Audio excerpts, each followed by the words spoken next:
Hi friends, welcome back to our channel. So ఈ రోజు topic లోకి వెళ్తే life insurance corporation of India LIC నుంచి మనకైతే ఒక జాబ్ నోటిఫికేషన్ రావడం జరిగింది. సో దీనికి సంబంధించినటువంటి పూర్తి వివరాలు అయితే చూద్దాం.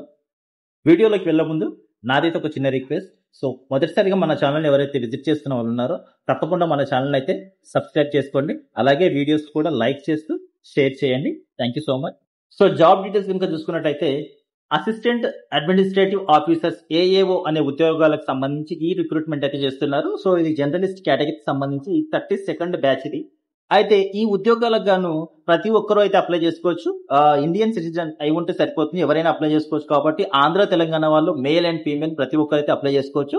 సో క్యాండిడేట్స్ ఎవరైతే ఉన్నారో వాళ్ళైతే ఖచ్చితంగా ఆన్లైన్ లోనే అప్లై చేసుకోవాల్సి ఉంటుంది. టోటల్ నెంబర్ ఆఫ్ వేకెన్సీస్ చూసుకున్నట్టయితే 350 వేకెన్సీస్ అయితే ఉన్నాయి ఓవరాల్ గా మనకు.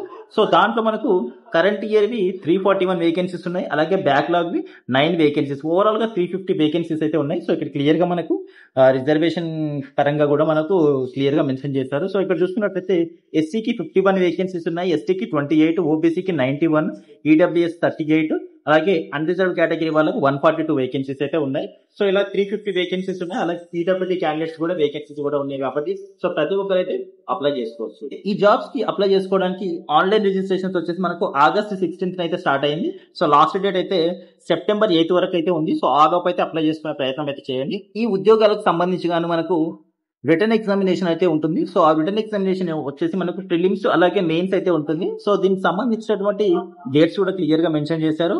సో అక్టోబర్ 3rd అయితే ప్రిలిమ్స్ అయితే ఉంటుంది. అలాగే నవంబర్ 8th అయితే మెయిన్స్ ఎగ్జామ్ అయితే ఉంటుంది. సో దానికి 1 వీక్ బిఫోర్ అయితే మీకు ఆల్ టికెట్స్ కూడా రిలీజ్ చేస్తారు. సో అఫీషియల్ వెబ్సైట్ నుంచి మీరు అయితే ఆల్ టికెట్స్ అయితే డౌన్లోడ్ చేసుకోవచ్చు. ఈ ఉద్యోగాలకు గాను ఏజ్ లిమిట్ చూసుకున్నట్లయితే మినిమం 21 ఇయర్స్ అయితే ఉండాలి, మాక్సిమం 30 ఇయర్స్ అయితే ఉండాల్సి ఉంటుంది. సో 21 to 30 ఇయర్స్ జనరల్ గా ఉండాలి. అలాగే ఎస్సీ ఎస్టీ వాళ్ళకైతే 5 ఇయర్స్ ఏజ్ రిలాక్సేషన్ ఉంటుంది. సో 35 ఇయర్స్ వరకు అయితే మీరైతే అప్లై చేసుకోవచ్చు. అలాగే ఓబీసీ వాళ్ళకి 3 ఇయర్స్ ఉంటుంది. సో 33 ఇయర్స్ వరకు ఓబీసీ వాళ్ళు కూడా అప్లై చేసుకోవచ్చు. తర్వాత పీడబ్ల్యూడీ జనరల్ వాళ్ళు 10 ఇయర్స్ అయితే ఉంటుంది. తర్వాత పీడబ్ల్యూడీలో ఎస్సీ ఎస్టీ వాళ్ళకి 15 ఇయర్స్ ఉంటుంది.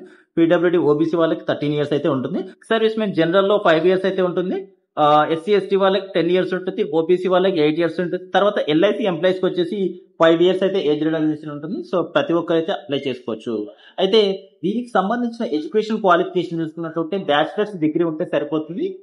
ఏదైనా డిగ్రీ అర్హతతో ప్రతి ఒక్కరైతే అప్లై చేసుకోవచ్చు. మీకు డిగ్రీ ఉంటే సరిపోతుంది. మీకు శాలరీ సెక్టర్ చూసుకున్నట్లయితే బేసిక్ కి వచ్చేసి మినిమం 88,635 రూపీస్ అయితే ఉంటుంది మీకు స్టార్టింగ్ బేసిక్ పైన. సో అన్ని అలవెన్స్ కలుపుకుంటే ప్రతి నెల మీకు శాలరీ వచ్చేసి 1,26,000 రూపాయల జీతం అనేది ప్రతి నెలకు ఉంటుంది.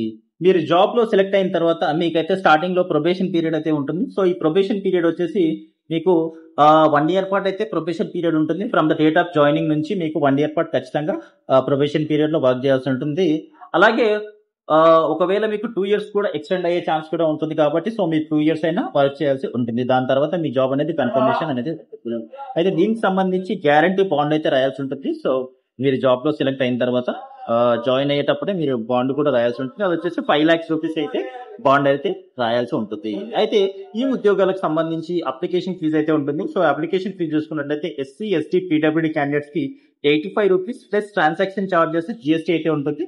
అలాగే రిమైనింగ్ అదర్ క్యాండిడేట్స్ కి 700 రూపీస్ ప్లస్ ట్రాన్సాక్షన్ చార్జెస్ అలాగే జిఎస్టీ అయితే ఉంటుంది. అయితే సెలక్షన్ ప్రొసీజర్ చూసుకున్నట్లయితే మనకి ఇక్కడ 3 phases లో ఉంటుంది. సో ఇది వచ్చేసి మనకు ఫస్ట్ ప్రిలిమినరీ ఎగ్జామ్ ఉంటుంది, తర్వాత మెయిన్స్ ఉంటుంది, దాని తర్వాత ఇంటర్వ్యూ ఉంటుంది, దాని తర్వాత ప్రీ మెడికల్ ఎగ్జామినేషన్ కూడా ఉంటుంది. అంటే మెడికల్ గా వెరిఫికేషన్ లేదా హెల్దీగా ఉన్నారా లేదా అనేది చెక్ చేస్తారు.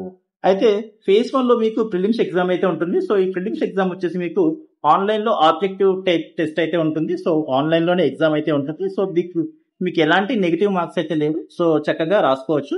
అయితే ఇక్కడ మీకు 3 టాపిక్స్ నుంచి అయితే క్వశ్చన్స్ అయితే ఉంటాయి. సో రీజనింగ్ ఎబిలిటీ నుంచి 35 క్వశ్చన్స్ 35 మార్క్స్ అయితే ఉంటాయి. సో మీకు ఇంగ్లీష్ అండ్ హిందీ లాంగ్వేజ్ లో ఎగ్జామ్ ఉంటుంది. అయితే దీంట్లో మీరు క్వాలిఫై అవ్వడానికి మినిమం క్వాలిఫైయింగ్ మార్క్స్ అయితే రావాలి. ఎస్సీ ఎస్టీ పీడబ్ల్యూ వాళ్ళకి 16 మార్క్స్ అయితే రావాలి. రిమైనింగ్ అదర్స్ కి 18 మార్క్స్ అయితే రావాలి. 20 minutes టైం అయితే ఉంటుంది.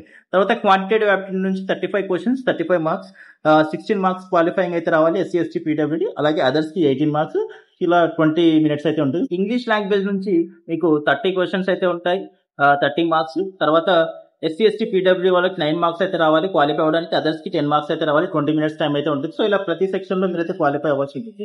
ఫేజ్ 2 లో మీకు మెయిన్స్ ఎగ్జామినేషన్ అయితే ఉంటుంది. సో ప్రిలిమ్స్ లో ఎవరైతే క్వాలిఫై అవుతారో వాళ్ళకి మెయిన్స్ ఎగ్జామినేషన్ అయితే అటెండ్ అయితే అవ్వాల్సి ఉంటుంది. సో ఇది వచ్చేసి ఆబ్జెక్టివ్ టైప్ టెస్ట్ ఉంటుంది, మీకు ఆన్లైన్ లోనే ఉంటుంది. సో దీంట్లో మీకు 300 మార్క్స్ అయితే ఆబ్జెక్టివ్ టైప్ క్వశ్చన్స్ అయితే ఉంటాయి. అలాగే డిస్క్రిప్టివ్ టెస్ట్ వచ్చేసి 25 మార్క్స్ కూడా ఉంటుంది.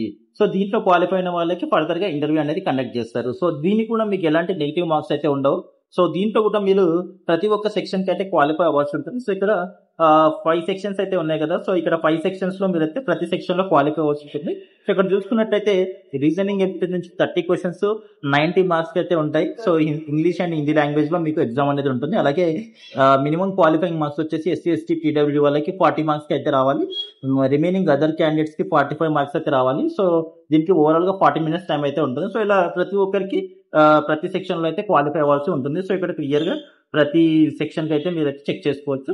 ఇది వచ్చేసి మీకు డిస్క్రిప్టివ్ ఎగ్జామ్ అయితే ఉంటుంది. English language descriptive paper, communication skills, అలాగే emails, reports, situation analysis and precis writing అనే టాపిక్ పైన మీకు 2 క్వశ్చన్స్ అయితే ఉంటాయి. 25 మార్క్స్ అయితే ఉంటుంది. సో ఇంగ్లీష్ లోనే ఉంటుంది.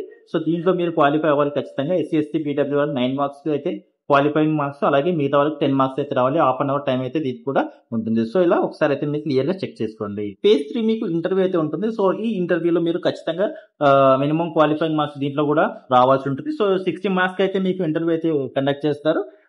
క్వాలిఫైయింగ్ మార్క్స్ వచ్చేసి ఈడబ్ల్యూఎస్ అలాగే అన్రిజర్వ్డ్ ఓబీసీ కేటగిరీ వాళ్ళకి 30 మార్క్స్ అయితే రావాల్సి ఉంటుంది.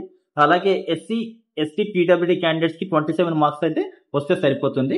మెయిన్స్ ఎగ్జామినేషన్ లో వచ్చిన మార్క్స్ ని అలాగే ఇంటర్వ్యూలో వచ్చిన మార్క్స్ ని బేస్ చేసుకొని మీకు ఫైనల్ మెరిట్ లిస్ట్ అనేది ప్రిపేర్ చేస్తారు. సో ఫైనల్ మెరిట్ లిస్ట్ లో ఎవరైతే ఉంటారో వాళ్ళకు ప్రీ రిక్రూట్మెంట్ మెడికల్ ఎగ్జామినేషన్ కూడా ఉంటుంది. అంటే మీకు మెడికల్ గా హెల్తీగా ఫిట్ గా ఉన్నారా లేదని మెడికల్ టెస్ట్ అయితే చేస్తారు. సో ఈ మెడికల్ టెస్ట్ లో కూడా మీరైతే పాస్ అవ్వాల్సి ఉంటుంది. ఈ ఉద్యోగాలకు సంబంధించి మీకు ప్రీ ఎగ్జామ్ ట్రైనింగ్ అనేది ఇస్తున్నారు. అది వచ్చేసి ఎల్ఐసి సంస్థనే ఇస్తారు. So SC ST OBC PWD candidates ఎవరైతే ఉన్నారో వాళ్ళకైతే ఫ్రీగా ఆన్లైన్ లో ఈ ఉద్యోగాలకు సంబంధించినటువంటి ట్రైనింగ్ అయితే ఇస్తారు. సో దీన్ని ఖచ్చితంగా మీరైతే యూటిలైజ్ చేసుకోవాల్సి ఉంటుంది. అయితే ఇది అప్లికేషన్ చేసే సమయంలోనే మీరైతే ఈ ఆప్షన్ అనేది ఎంచుకోవాల్సి ఉంటుంది. అప్లికేషన్ రిజిస్ట్రేషన్ చూసుకున్నట్టయితే మీరు ఎలా అప్లై చేసుకోవాలంటే అఫీషియల్ వెబ్సైట్ అయితే ఉంటుంది.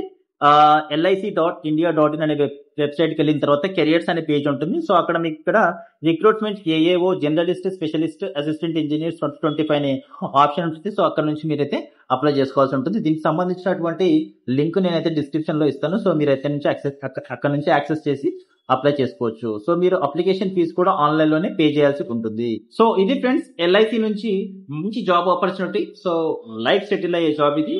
ఖచ్చితంగా మీరైతే ఎలిజిబుల్ క్యాండిడేట్స్ ఎవరైనా ఉంటే అప్లై చేసుకోండి. ఐ హోప్ ఇన్ఫర్మేషన్ అయితే మీకు యూస్ఫుల్ అవుతుంది అనుకుంటున్నాను. వీడియో కనుక నచ్చితే వీడియోని లైక్ చేసి షేర్ చేసి కామెంట్ చేయండి. అలాగే మన ఛానల్ ని తప్పకుండా సబ్స్క్రైబ్ చేసుకోండి. And thank you so much for watching this video.